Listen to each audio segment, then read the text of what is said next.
वंचितचे नेते प्रकाश आंबेडकरांनी एक मोठं भाकीत केलंय। विधानसभेमध्ये काँग्रेस आणि शिवसेना वेगळी लढणार असं भाकीत वंचितचे नेते प्रकाश आंबेडकरांनी केलंय।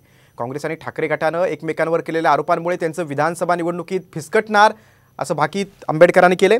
तर दुसरीकडे देशात भाजपच्या 170 पेक्षा जास्त लोकसभेच्या जागा येणार नसल्याचा दावा देखील आंबेडकरांनी केला। मध्यंतरी असणारा एक भूमिका अशी घेतलेली आहे आणि काँग्रेस पक्षाचं एका बाजूला शिवसेना आणि दुसऱ्या बाजूला एनसीपी यांनी सँडविच केलेला आहे। सप्टेंबर-ऑक्टोबरमध्ये विधानसभा आहे। त्या विधानसभेमध्ये वंचित बहुजन आघाडी आणि काँग्रेस एकत्र लढू शकते।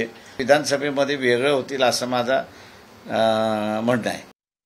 400+ हा फिगर असताना सगळेजण दबत होते, पण जे नवीन सर्वे आलेले आहेत त्या नव्या सर्वे रिपोर्टमध्ये बीजेपी 170च्या वरती जात नाहीये की जे मी अगोदरपासून सांगत आलो होतो।